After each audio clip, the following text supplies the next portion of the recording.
Assalamualaikum warahmatullahi wabarakatuh. Gimana kabarnya hari ini? Alhamdulillah, luar biasa. Allahu Akbar, bisa. Alhamdulillah, semoga kalian juga bersemangat dalam mengikuti pelajaran hari ini. Oke, apa ada temannya yang tidak masuk? Naila sama Fazila. Kenapa, Mbak? Naila izin, Fazila sakit ya? Oke, didoakan semoga temannya segera sembuh. Amin. Kemarin kan kalian sudah melaksanakan PTS IPS ya? Gimana? Mudah? Susah, alhamdulillah. Gak apa-apa, yang penting kalian sudah mencoba dan berusaha, karena usaha tidak akan mengkhianati hasilnya. IPS itu sebenarnya sederhana, Mbak, simpel. Kalian hanya mempelajari di sekitar kalian, menguji kepekaan kalian sama lingkungan sekitar. Nah, kemarin berkaitan dengan materi hari ini, kemarin kan kita sudah mempelajari tentang keragaman sosial. Ada apa aja yang mempengaruhi keragaman sosial atau perbedaan sosial? Apa? Faktor geografis. Oke. Faktor geografisnya ada apa aja? Ada iklim, ada letak geografis. Yang ketiga, isolasi geografis. Kalau isolasi geografis berarti isolasinya apa? Laut. Kita punya laut yang mengisolasi Indonesia. Makanya Indonesia disebut sebagai negara kepulauan atau negara maritim. Oke. Yang kedua adalah letak geografisnya. Kalau letak geografisnya, Mbak, berarti kita dilalui oleh apa? Iya, sama dua samudra dan dua benua. Otomatis karena letaknya itu banyak yang datang ke Indonesia. Udah datang ke sini, mereka menetap, berinteraksi sama masyarakat. Hasilnya terjadi akulturasi. Akulturasi itu apa? Alhamdulillah masih ingat ya sama materinya. Jadi akulturasi itu percampuran dua kebudayaan tanpa menghilangkan unsur budaya asli. Contohnya kalau di kelas 7 kemarin kita membahas tentang Masjid Cengho. Yang pernah lihat di Pasuruan, loh itu masjid Ustazah, tapi kenapa kok dekorasinya, kok arsiteknya seperti bangunan Tionghoa? Karena itu bukti akulturasi, Mbak. Dulu Cina ke sini, otomatis dia pasti ada percampuran budayanya. Masjidnya tetap digunakan untuk sholat, tidak berubah fungsi dari masjid itu. Paham ya? Paham. Oke. Yang ketiga apa? Tadi letak geografis, ada isolasi geografis. Yang ketiga iklim. Iklim itu mempengaruhi mata pencarian, mempengaruhi pakaian kita. Contohnya, daerah yang dingin di sini di mana? Di Malang. Ya, siapa yang pernah ke Malang? Alhamdulillah. Kalau ke Malang kalian pasti menyediakan apa? Jaket. Nggak mungkin kalian nggak bawa jaket. Itu pun sudah menggunakan jaket pasti tetap dingin karena memang suhunya di sana dingin. Daerah pegunungan. Kalau di sini pakai jaket panas ya, kecuali musim hujan. Sekalipun musim hujan tidak mengalahi dinginnya di Malang. Iya Pak ya? Iya. Kalau pelajaran hari ini kita belajarnya tentang kemajemukan masyarakatnya. Kalau kemarin kita tentang kondisi geografisnya, kondisi alamnya, sekarang berarti tentang masyarakat. berkaitan. Jadi kan sudah dibentuk kelompok seperti ini ya. Harapannya nanti kita akan belajar berdiskusi, menyampaikan pendapat dan menyanggah. Oke. Lanjut. Look at the picture. Apa yang kalian lihat di gambar itu? Gunung. Oke. Sudah ya? Sudah memperhatikan semua gambarnya? Sudah. Kita masuk ke sini. Oke.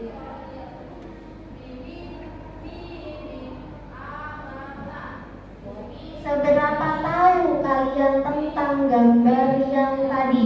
Kita pakai konsep 5W1H. Ada apa aja 5W1H? What, who, why, when, where, hanya. Oh, oke. Coba yang pertama. 5W1H. What picture is that? Apa yang ada di gambar itu? Gunung. Oke. Gunung, salah satu gunung yang terkenal di Jawa Timur. Bromo. Berarti tadi kelihatan ya gambarnya Gunung Bromo. Yang kedua, where? Di mana? Where is that place? Di mana Gunung Bromo ada? Di Jawa Timur. Lebih tepatnya deh kotanya. Ada yang tahu?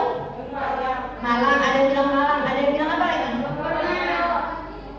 Probolinggo. Lumajang. Ada lagi?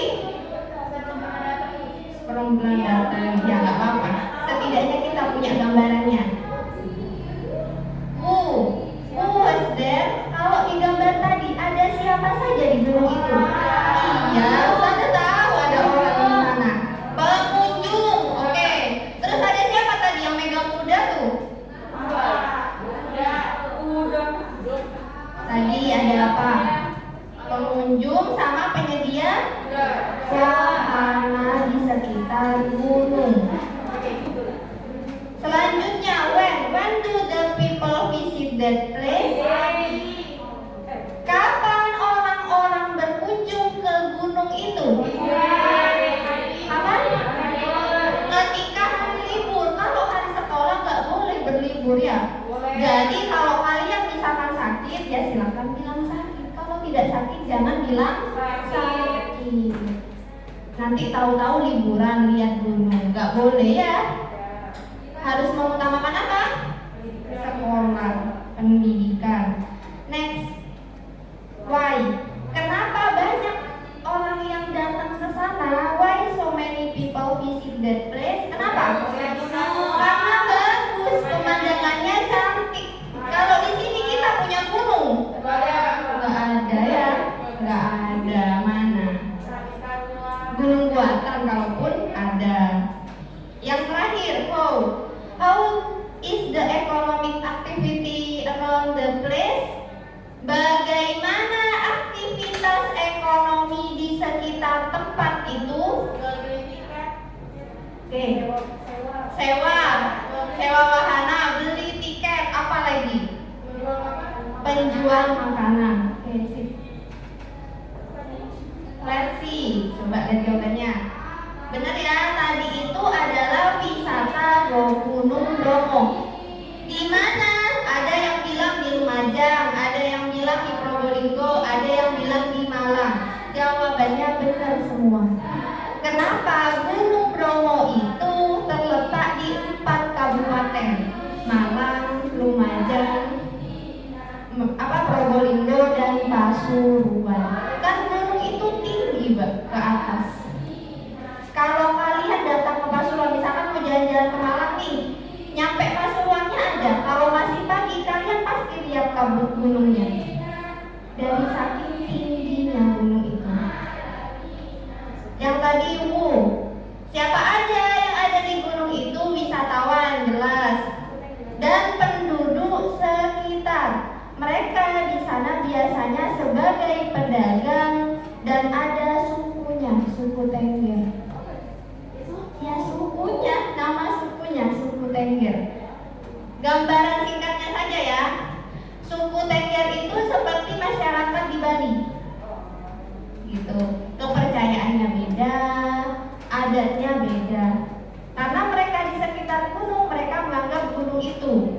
suci gitu. Itu hanya sekedar wawasan kita saja ya. Ya. Next, nomor 4 Wen. Kapan biasanya orang-orang mengunjungi Gunung Bromo? Ketika hari libur, terutama libur Lebaran. Why? Kenapa? Karena pemandangannya indah, terutama ketika sunrise, matahari terbit. Kenapa kok nggak sunset? Sunset itu punyanya pantai. Kalau pantai kan ngelihatnya mataharinya tenggelam, cantik, warna oranye. Kalau di gunung yang cantik itu kabutnya, Mbak, kalau pagi, kawahnya. Penasaran ya? Silakan nanti kalau nyampe di rumah mah katanya Gunung Bromo indah. Kode dulu sedikit ya, barangkali memang bisa ke sana. Jadi kalau di tempat wisata itu ekonominya ekonomi wisata. Seperti ada masyarakat yang menyediakan mobil jeep. Pernah ada yang naik mobil jeep? Belum, nggak apa-apa. Ada juga yang menyediakan kuda. Ada pedagangnya. Kalau di gunung kan biasanya dingin ya, pasti ada yang jual kaos tangan, jaket, apa shawl, itu pasti ada. Terus ada apa lagi? Ada kopi, ada makanan hangatnya, ada minuman hangatnya juga. Makanya kalau kita ada di sekitar tempat wisata, itu justru mendorong masyarakat sekitarnya tercipta lapangan pekerjaan. Paham ya? Oke, lanjut. Nah, ini contohnya. Apakah kita punya wisata gunung? Enggak dong. Apa yang kita punya? Pantai. Karena kita terletak di wilayah pesisir, kepulauan. Makanya masing-masing wilayah itu potensi sumber daya alamnya berbeda. Hal ini dimanfaatkan masyarakat sekitar untuk mengambil hasil alam sebagai bahan baku produksi, konsumsi sendiri atau wilayah lain. Kalau di sini biasanya hasil panennya kita apa sih? Padi, garam, ikan. Oke, kalau di sini ikan, apakah kita beli ikan kemasan? Enggak dong, kan sudah banyak dari sini sendiri.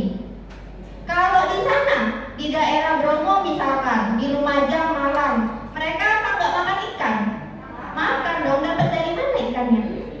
Beli. Walaupun tidak dihasilkan oleh wilayahnya sendiri, tapi ada yang namanya interaksi antar daerah. Paham ya?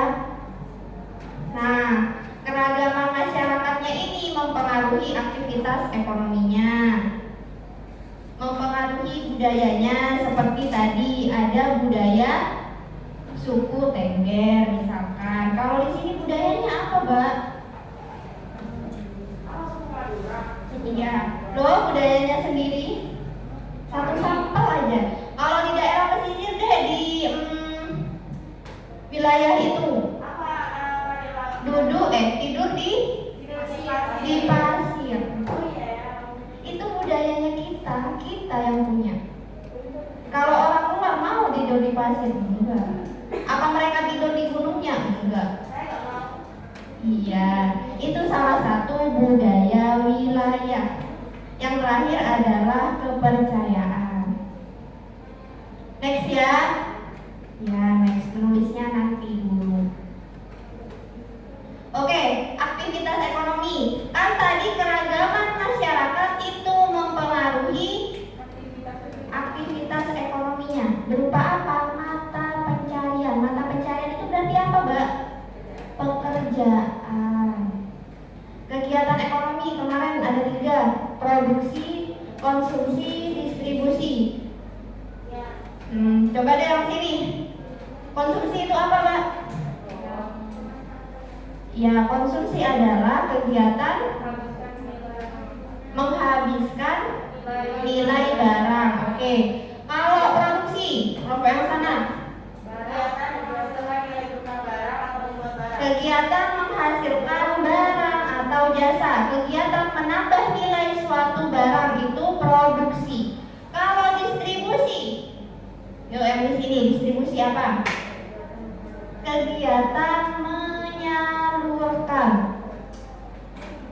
3 kegiatan ini itu bergantung sama kondisi tempat tinggalnya kita.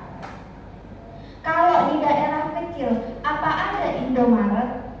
Nggak ada dong. Berarti Indomaret itu termasuk bagian apa? Distribusi, karena dia menyalurkan. Terus gimana ustazah mereka makannya, belanjanya di mana? Ya sudah, di toko kecil. Bahkan warung pun itu juga termasuk bagian distribusi, tapi skalanya kecil. Oke, next deh. Ustazah punya lembar kegiatan untuk dikerjakan. Sebentar.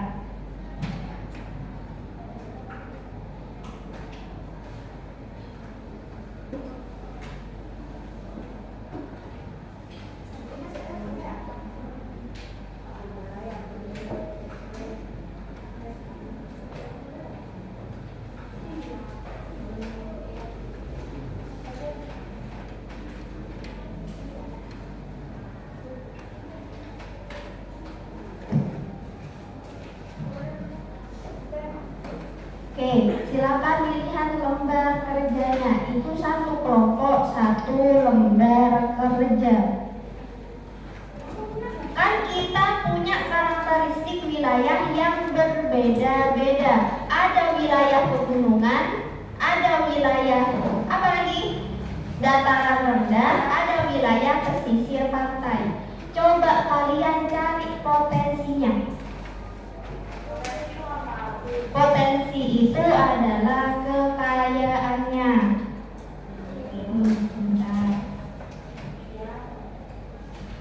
Nah, itu ada contohnya. Ini ada gambarnya apa, Bang? Itu pantai, berarti wilayah pesisir. Kalau yang itu pegunungan atau dataran tinggi. Nah, pertanyaannya, berdasarkan gambar di atas, analisislah aspek berikut berdasarkan karakteristiknya. Kan di sini ada pegunungan. Potensi alamnya apa? Apa yang dihasilkan di daerah pegunungan? Ini contohnya 1 kopi. Silahkan sisanya ditulis di situ. Sebentar. Mata pencariannya berarti pekerjaannya. Kalau orang di pegunungan biasanya pekerjaannya apa, Ustazah? Silahkan coba dikerjakan. Kalau yang dataran rendah itu seperti kita. Fokusnya di pertanian. Kalau yang pesisir itu yang di sekitar wilayah pesisirnya. Memang dataran rendah dan pesisir itu biasanya sama, satu wilayah, tapi tetap beda. Coba ya dikerjakan dulu 5 menit, 5 menit saja. Iya.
fokusnya tidak hanya di agrarisnya, tidak cuma di pertaniannya saja, banyak aspek lainnya.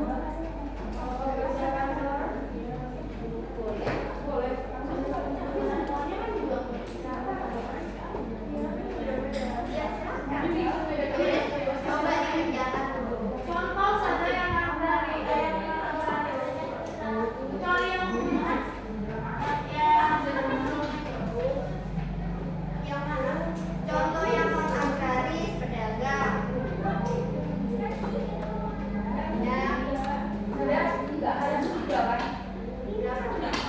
Iya, gak apa-apa. Minimal silakan 3.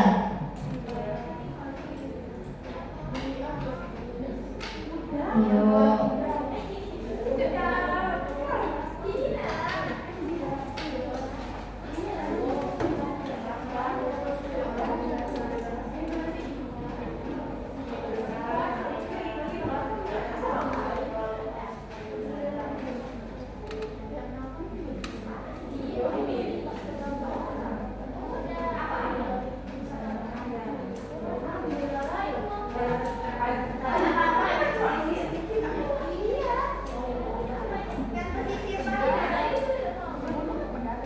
Nama kelompoknya silakan ditulis.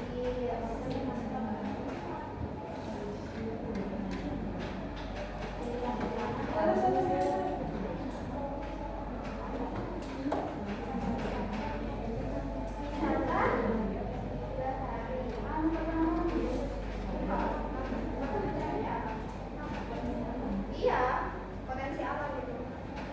Potensi alam itu kekayaannya ya, Mbak. Iya, potensinya. Emang ada potensi alam yang ada di sana? Kan mata pencariannya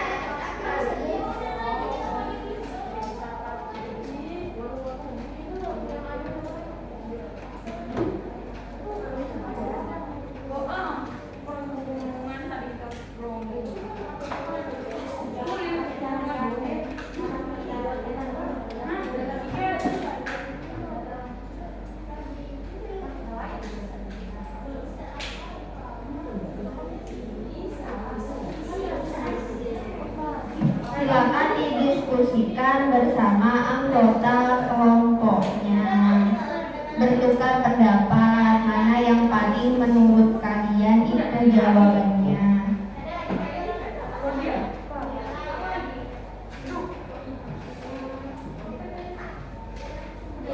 Nelayan itu berarti konteksnya lebih kemana? Ya sudah. Sudah ya?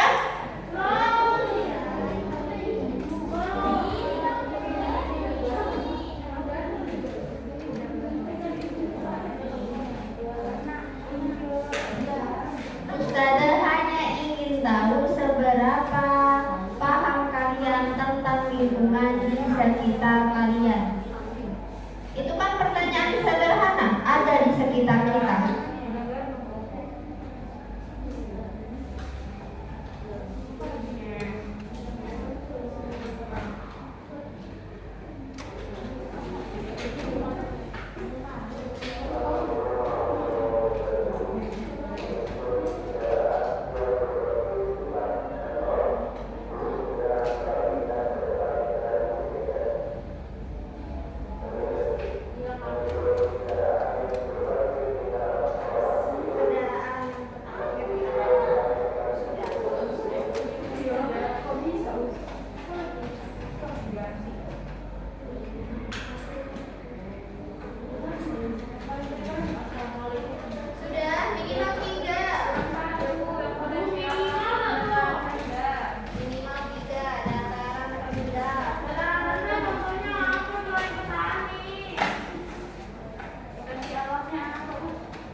Sudah ya?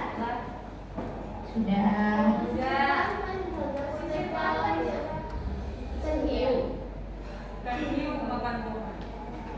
Sadar ya.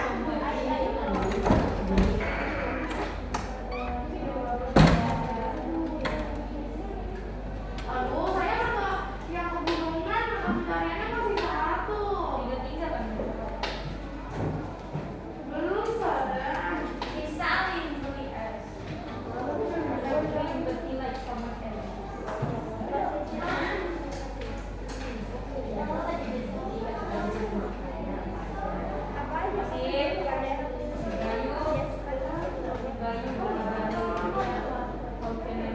Ya ini ya, tapi kan kalau potensinya kan juga bisa.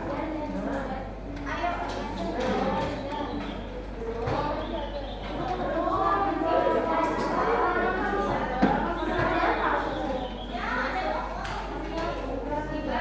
Tadi kan ada itu di wilayah penjual,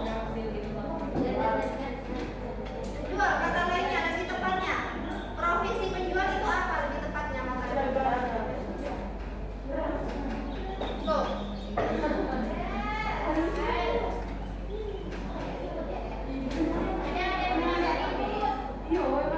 Sudah, no, stop. Ini yang belum dipasang dulu. Apa lagi yang sudah ya.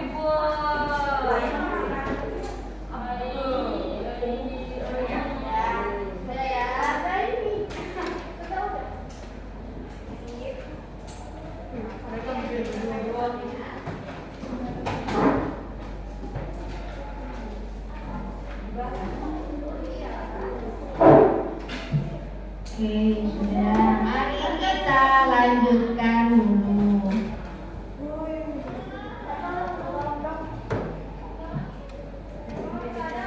Kegiatan ekonomi berarti berkaitan erat dengan mata pencarian masyarakatnya. Jadi kegiatan ekonomi masyarakat di wilayah pegunungan apakah sama dengan di wilayah pesisir? Tidak. Ada yang sama, beberapa ada yang beda.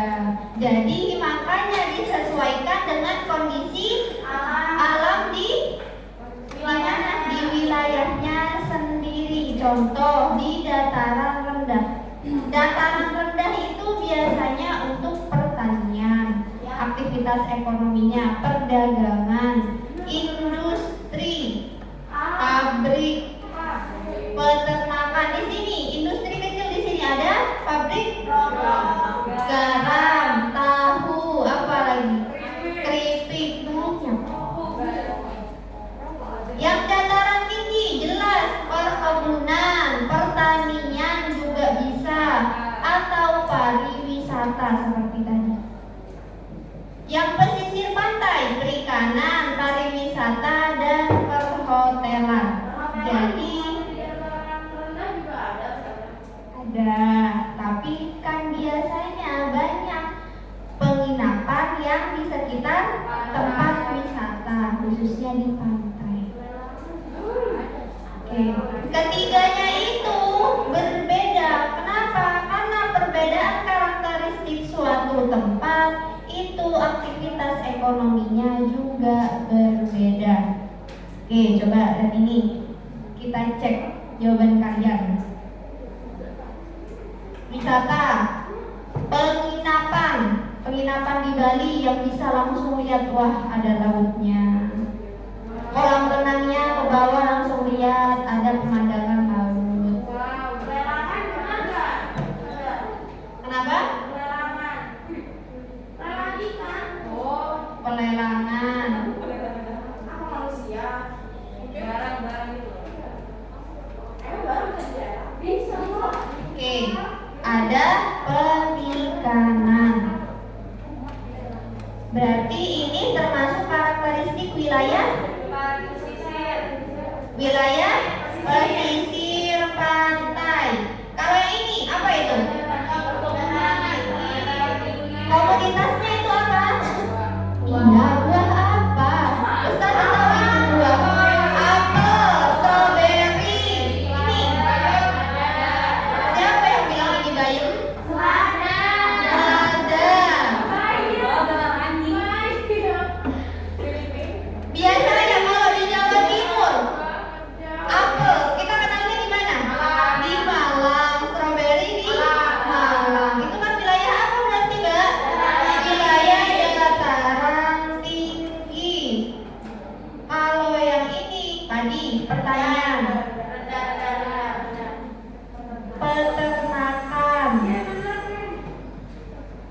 ada juga rambutan. Berarti ini adalah dataran rendah. Kalau misalkan di Malang kan ada wisata para layang. Ada yang pernah ke situ? Pernah mendengar? Yang biasanya bisa melihat pemandangan dari ketinggian. Itu bagian dari wisata di daerah pegunungan. Oke, lanjut. Sekarang kegiatan ekonomi. Coba diperhatikan gambar itu. Itu termasuk kegiatan ekonomi apa? Balik ke tadi. Kegiatan ekonomi ada 3. Ini bagian yang mana? Produksi. Berarti adalah kegiatan menghasilkan suatu barang atau produk. Ini adalah ya barang atau jasa. Kalau dari gambar ini berarti adalah barang atau produk makanan. Lanjut. Nah, ini masuk apa? Distribusi. Swalayan, Indomaret, minimarket itu termasuk industri. Maaf, termasuk distribusi. Distribusi berarti apa? Kegiatan menyalurkan barang dari produsen ke konsumen. Kalau ininya sudah bagian enak-enaknya, bagian makannya, berarti itu adalah kegiatan konsumsi, menghabiskan atau menggunakan nilai suatu barang. Jadi tadi habis diproduksi di pabrik, udah itu sudah dibungkus dalam kaleng, dijual di minimarket. Habis itu dibuka dimakan bersama. Itu adalah kegiatan ekonomi. Oke. Sekarang kita masuk ke pemanfaatannya. Kalau tadi kita berbicara tentang karakteristik potensi yang berbeda-beda, sekarang adalah pemanfaatannya. Pemanfaatan lingkungan sekitar. Dari kata pemanfaatan saja berarti menggunakan, menghabiskan, mengambil. Jadi pemanfaatan lingkungan sekitar ialah bentuk kegiatan untuk menggunakan, mengambil, mengolah bahan atau potensi yang ada di sekitar kita.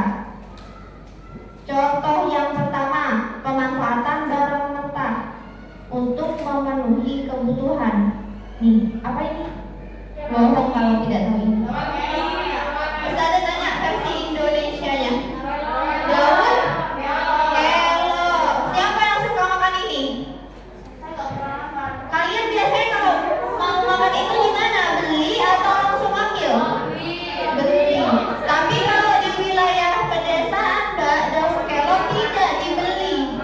Langsung ngambil, tinggal ke sawahnya, ngambil daun kelornya, dimasak sudah.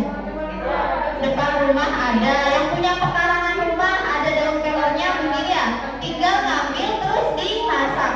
Berarti itu kan contoh pemanfaatan potensi di sekitar kita. Yang kedua, ada padi. Kalau di sini kan jelas ya, petaninya itu biasanya menanam padi. Dan kalau di wilayah pedesaan, biasanya padi hasil panennya yaitu yang dimakan. Iya apa enggak? Iya. Jadi nggak usah lagi ke Indomaret, ke swalayan, beli beras kemasan. Tidak perlu. Contoh lainnya adalah cabai. Kemarin cabai mahal ya? Iya. Padahal kita juga menghasil cabai. Kok bisa mahal? Ya sudah, itu memang ketetapan harganya. Berarti musimnya, musim apa kemarin? Musim hujan sama musim kemarau. Berarti cabai banyak yang mati, rusak,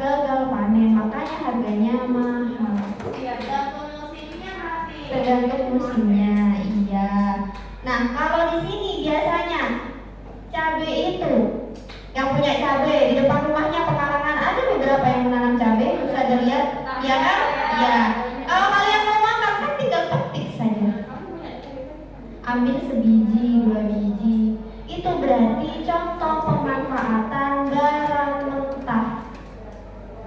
Ya, apalagi contoh lainnya yang biasanya kalian ngeliat langsung diambil. Mangga, kalian pengen jus mangga, ya sudah tinggal ambil mangganya di jus. Kelapa, iya dikupas. Airnya kotor. Contoh yang kedua, ada pemanfaatan dalam bidang jasa seperti tempat wisata, ada wisata edukasi. Kalau wisata edukasi itu contohnya apa, Mbak? Museum, monumen, itu adalah wisata edukasi. Di mana? Kita punya nggak di Sumeneb? Punya dong. Di mana? Keraton. Itu adalah wisata edukasi. Kalau rekreasi berarti yang berupa hiburan, kolam renang, kayak Bukit Tinggi waktu itu kita sudah pernah ke sana ya. Itu bagian dari rekreasi. Ya.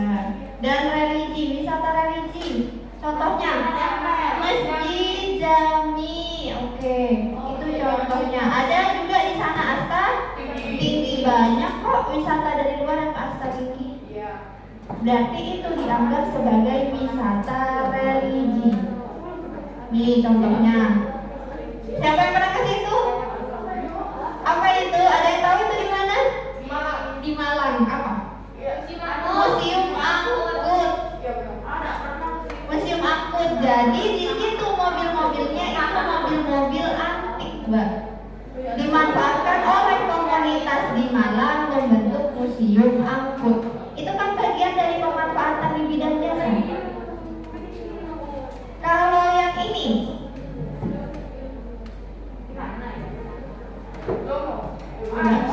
wisata religi, salah satu wisata religi di wilayah Gresik. Sunan Giri. Ya, ini adalah Sunan Giri. Ustazah kasih tahu yang belum pernah kalian kunjungi saja, biar ada gambaran. Nah, pemanfaatan dalam bidang jasa ini itu memberikan kita nilai tambah, ada nilai materinya, Mbak. Kayak Gunung Bromo tadi. Otomatis kalau kita punya wisata religi di situ pasti ada pedagangnya. Masyarakat sekitarnya itu biasanya memanfaatkan itu untuk mencari nafkah. Seperti penyedia rumah singgah. Rumah singgah itu maksudnya penginapan. Villa itu adalah rumah singgah. Rumah makan, bisa kita tempat wisata banyak ya rumah makan. Dan biasanya harganya mahal karena itu memanfaatkan memang. Penyewa wahana seperti tadi mobil jet.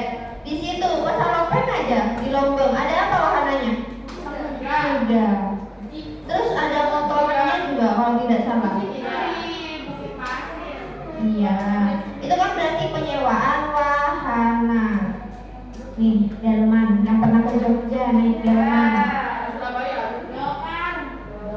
Iya, itu bagian dari nilai tambah masyarakat di sana. Terus selanjutnya ini adalah villa. Villa itu seperti rumah ya, Mbak. Kalau kalian ke Trawas misalkan, ke Malang, ke Mojokerto, ke Pasuruan, kan biasanya ada anak-anak kampus atau universitas yang melakukan kegiatan di sana. Dan itu biasanya rumahnya seperti rumah biasa, hanya dijadikan villa. Enak kan? Enak. Berarti itu termasuk dalam pemanfaatan dalam bidang jasa. Oke, sampai sini ada pertanyaan nggak dulu? Dadah. Tidak ada. Sekarang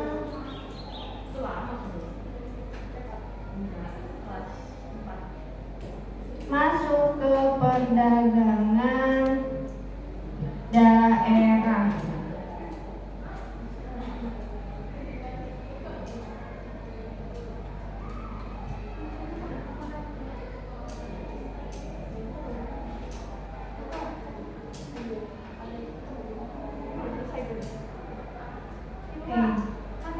Kan sudah jelas ya tadi, setiap daerah itu punya komoditasnya masing-masing yang unggul. Seperti kita punya apa?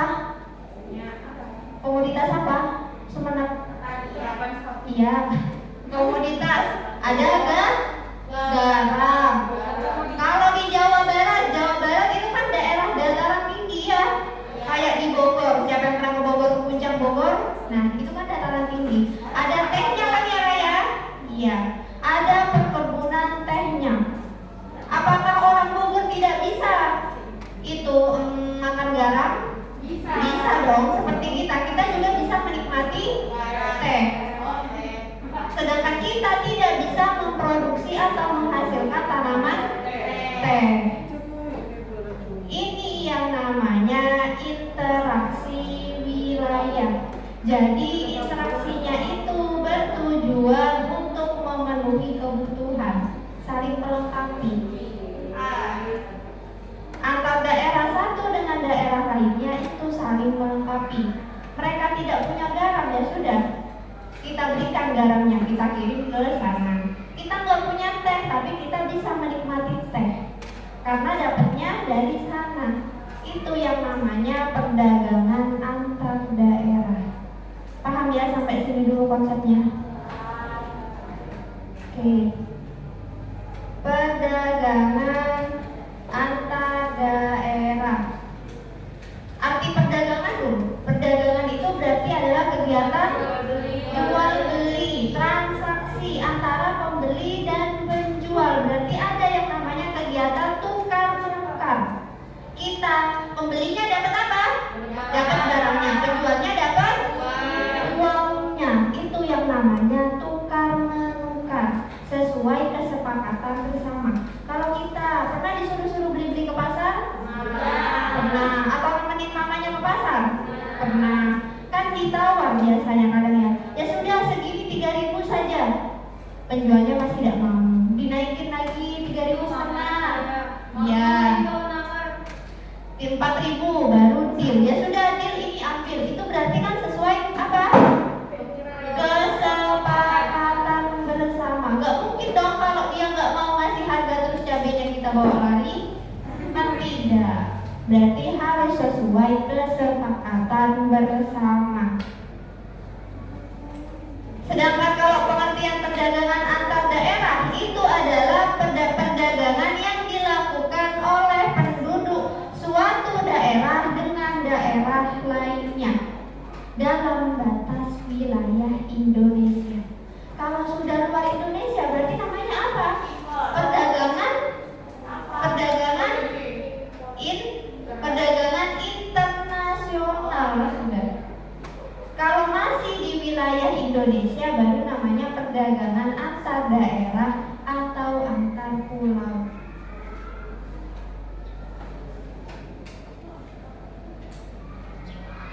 Contohnya seperti tadi, teh dihasilkan di wilayah dataran tinggi seperti Jawa Barat yaitu Bogor.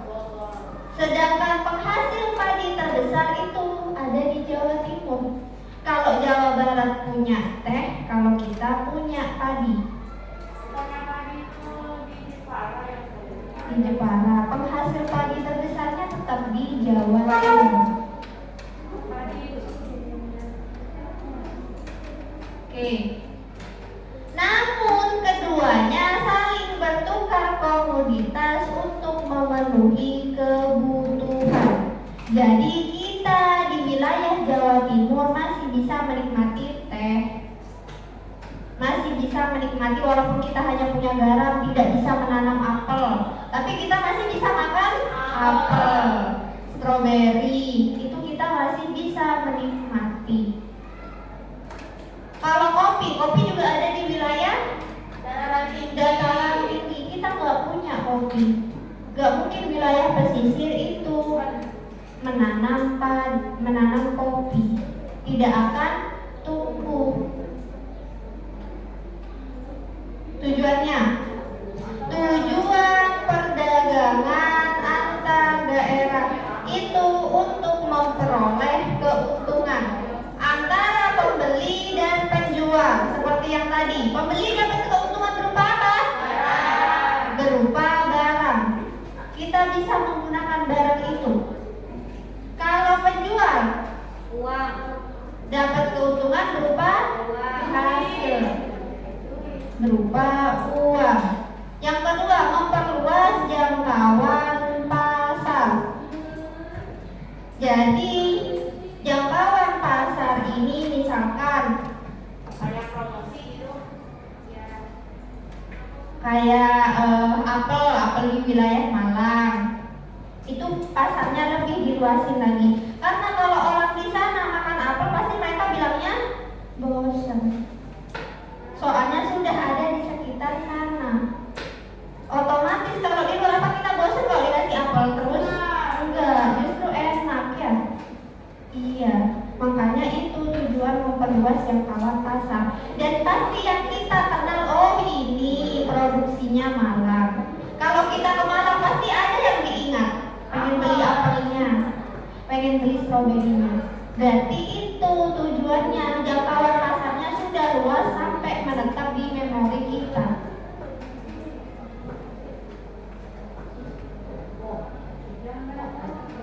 Faktor pendorongnya,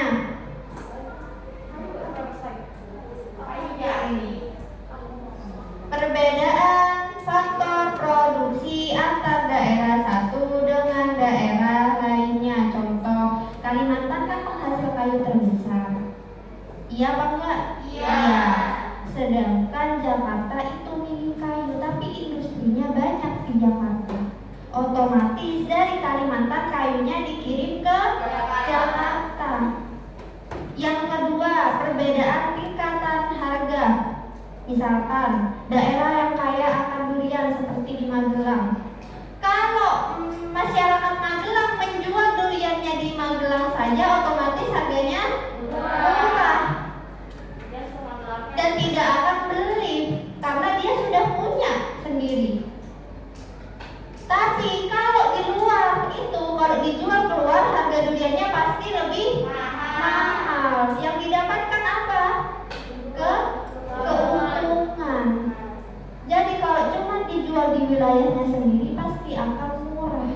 Sama seperti ketika di desa mau beli timun, timunnya cuma 2.000 tapi dapatnya sekresek. Iya, karena dijualnya hanya di situ, Mbak. Coba kalau dijualnya untuk di luar, di pasar misalkan, beli 2.000 paling hanya dapat 3, 1 kalau lagi mahal. Iya kan? Iya. Berarti ada yang namanya perbedaan tingkat harga. Kalau manfaatnya, yang pertama, alternatif alat pemuas kebutuhan. Konsumen dapat menikmati barang atau produk yang tidak ada di tempat tinggalnya. Seperti tadi, kita bisa makan apel, bisa makan stroberi, padahal kita tidak bisa menanam itu. Manfaat yang kedua, produktivitas. Kalau sudah banyak yang suka sama produknya, misalkan apelnya enak, otomatis akan rutin.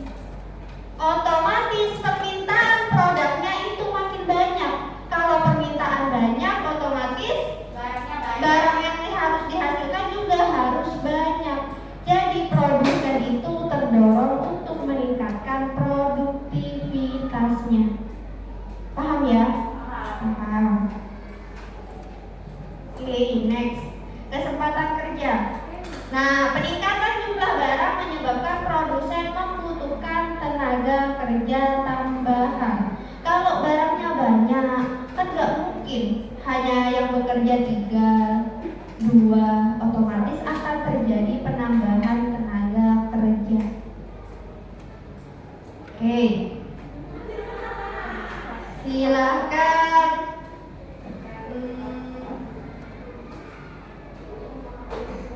5 menit saja.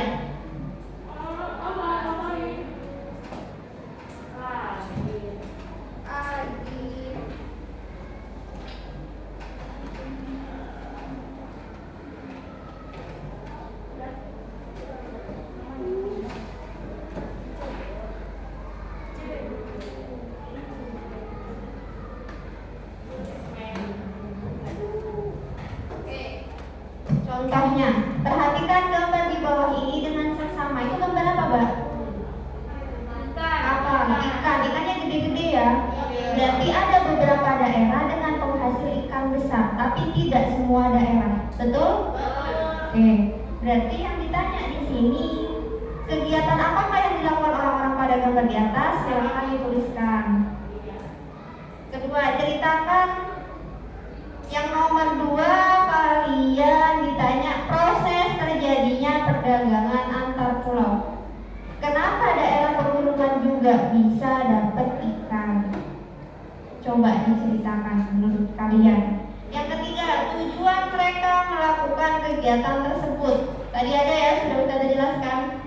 Tujuan perdagangan antar daerah itu apa? Yang keempat, manfaat perdagangan antar daerah.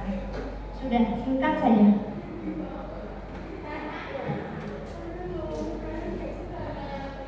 5 menit sama kayak tadi, 5 menit saja. Karena di situ ada poin 4 dan kelompoknya ada 4, berarti nanti Ustazah tunjuk satu soal itu untuk satu kelompok.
Sudah ya?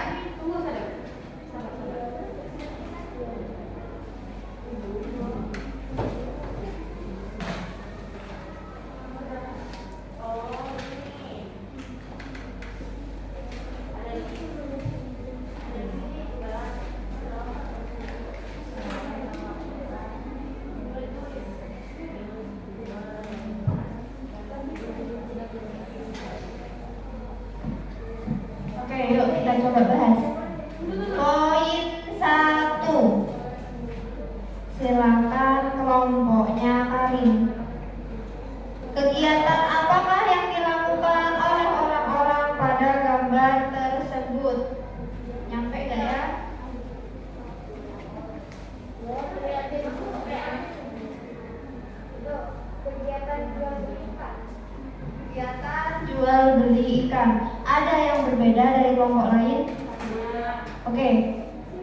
Raya, maaf, keluar. Kegiatan menangkap ikan, iya. Ada yang berbeda lagi? Sama ya. Jadi pada gambar itu adalah aktivitas nelayan setelah menangkap ikan. Yang kedua, ada yang tahu yang kedua? Oke, Kolbi. Ceritakan proses terjadinya perdagangan antar daerah. Komunitas unggul di setiap daerah menyebutkan interaksi antar daerah yang bertujuan meningkatkan komunitas keberuntungan.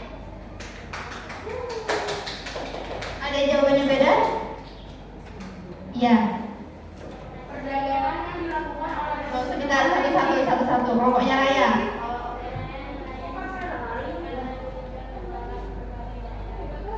Oke, keluar. Perdagangan yang dilakukan oleh penduduk atau lembaga suatu daerah atau pulau dengan penduduk atau lembaga suatu daerah atau pulau lain dalam satu batas wilayah negara atas dasar kesepakatan bersama. Oke, jadi proses terjadinya perdagangan. Habis nangkep ikan, aktivitas nangkep ikannya udah nih, berarti tinggal dijual, diantarkan ke konsumen, ke pasar, yaitu ke wilayah lainnya. Itu prosesnya. Kalau yang nomor 3 sangat pokoknya hilang. Apa tujuan mereka melakukan kegiatan tersebut? Memperoleh keuntungan, memperluas jangkauan pasar. Memperoleh keuntungan. Kalau mereka seperti yang tadi sudah dijelaskan ya, kalau mereka hanya menjualnya di penduduk setempat, otomatis keuntungan yang didapatkan kecil.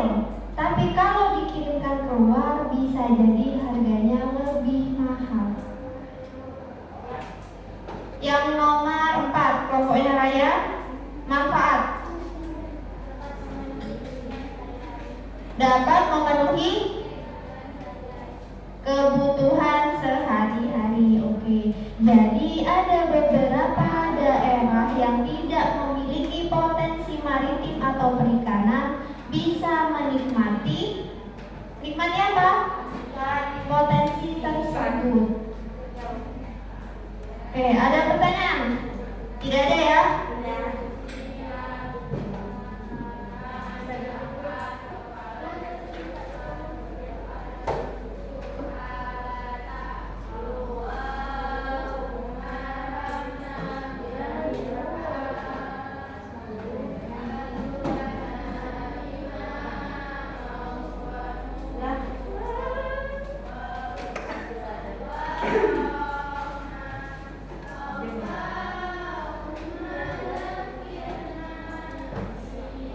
Oke, close your book. Silakan tutup buku kalian.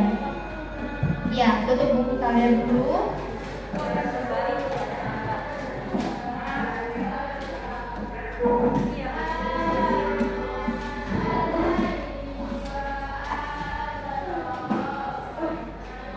Kegiatan ekonomi masyarakat bergantung kepada, sekarang waktunya kuis.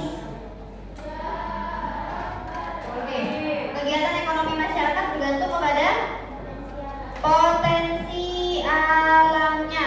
Yang kedua, pemanfaatan lingkungan sekitar perlu menjaga kelestarian. Contohnya, di luar. Yang tadi pemanfaatan lingkungan sekitar.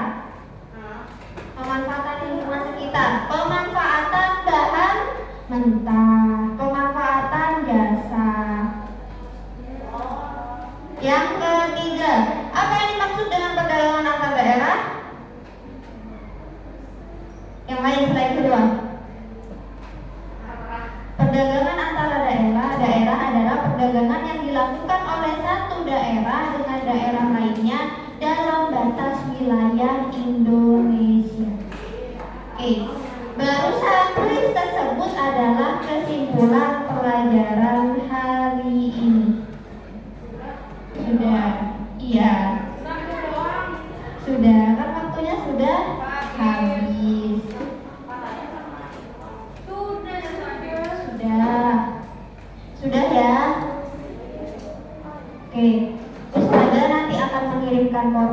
silakan catatannya bisa dilengkapi. Untuk pertemuan selanjutnya kita akan membahas tentang apa? Ada yang sudah lihat? Akan membahas tentang datangnya Islam ke Indonesia. Belajar sejarah kalau saya putri minggu depan. Iya, belum nyampe materi sejarahnya, sabar. Jangan lupa dipelajari materi tersebut. Sampai ketemu di pertemuan selanjutnya. Ustazah minta maaf apabila ada salah kata. Saya akhiri dengan doa kafaratul majelis. Subhanallahumma wa bihamdika asyhadu an la ilaha illa anta astaghfiruka wa atubu ilaik. Assalamualaikum warahmatullahi wabarakatuh.